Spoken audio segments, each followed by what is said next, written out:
Chapter 36, May 19, 2020, 1:13 p.m. Needless to say, I threw up despite my valiant efforts and laid in the bathroom for what felt like years, but was a couple of minutes. Despite the floor being ice cold, I couldn't find the motivation to get myself off of it no matter how hard I tried. I wanted to lie there in that one position until the end of time. I felt no motivation to do anything at all at that moment, to be honest with you. It's like I stopped caring about everything but time travel. My theory is that it somehow messed with my serotonin and dopamine receptors like a drug. The worst part is I kept doing it even though it made me feel like I was dying. I guess I did it so much because it distracted me from my other problems. Can't think about life's issues when you're delirious. It's funny how fragile the human brain is. All you have to do is mess around with a few chemicals, and you create a monster. I could lie like this forever. It's quite peaceful. Maybe I'll fall asleep and never wake up again. I wonder how people would react to my passing. Would anyone care? I'm a nobody in this broken world. Why did you give me life, Father? Do I have a higher purpose? Save me. I beg you. As I was lying there, I started humming along to the tune of Digital Animal by Honey Claws, although I'm not sure why. I first heard that song in Breaking Bad and have been obsessed with it ever since. What's funny is that I don't even like rap that much. The only rapper I really listen to is NF. Listen to his song How Could You Leave Us? I swear it'll change you. I used to listen to this one rapper called Sadistik, who's from Seattle like me, and I really loved his song Orange. Apparently, the song describes a type of synesthesia. Eventually, someone came for me and asked me if I was all right and needed anything. A way out of this wretched place would help. Oh, and I'd kill for a McRib right now. Do you have anything for nausea? I nearly pleaded. We have Benadryl. How does that sound?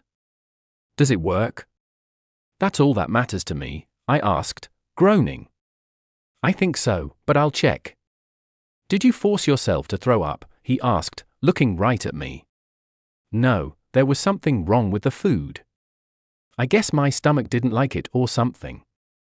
Okay, I'll be back soon. Stay right there, he said reassuringly before leaving. Not like I got anywhere to go.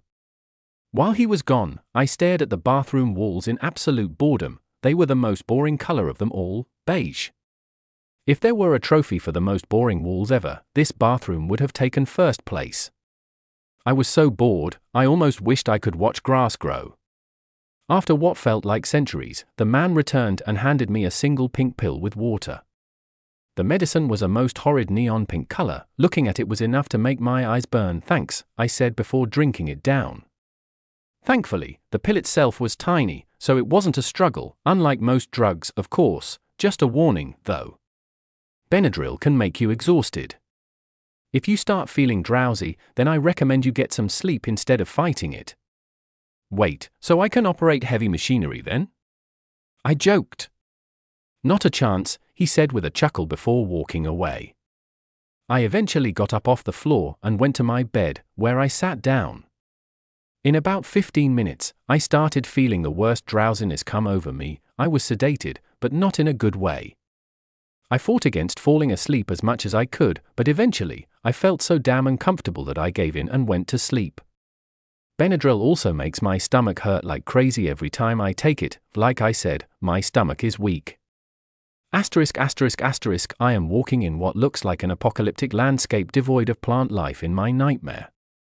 They built everything out of these menacing machine-like parts like what H.R. Giger would have made, specifically his Peace National Park. I must get out of this place, but how can I get out if I don't even know how I got in? That's the bizarre thing with dreams and nightmares. For some reason, you never remember how they start. You only typically remember the middle and the end. Or even worse, it's all fragmented up in such a convoluted way that it's as if someone knocked you out several times over. Walking past what looked like an abandoned war machine with sides, I could see a little red button that I felt strangely compelled to press. I was pulling off that movie 9 at that moment. Well, I know that a red button is typically not something you should press, but this is only a dream after all. Before I noticed it, I had pressed the button, and the machine started whirring and jerking around as if it was having a seizure. It was as if it was trying to break from some sort of bounds that were holding it back. What they could have held it back against, I'm not exactly sure. Well, now I'm screwed. I didn't wait to see what would happen next, so I ran off, but the machine sensing movement moved far swifter than I ever could have. I knew at that moment that I was done for, so I closed my eyes and braced for impact, knowing that the result would not be a pretty sight. Lesson learned: never press shiny red buttons.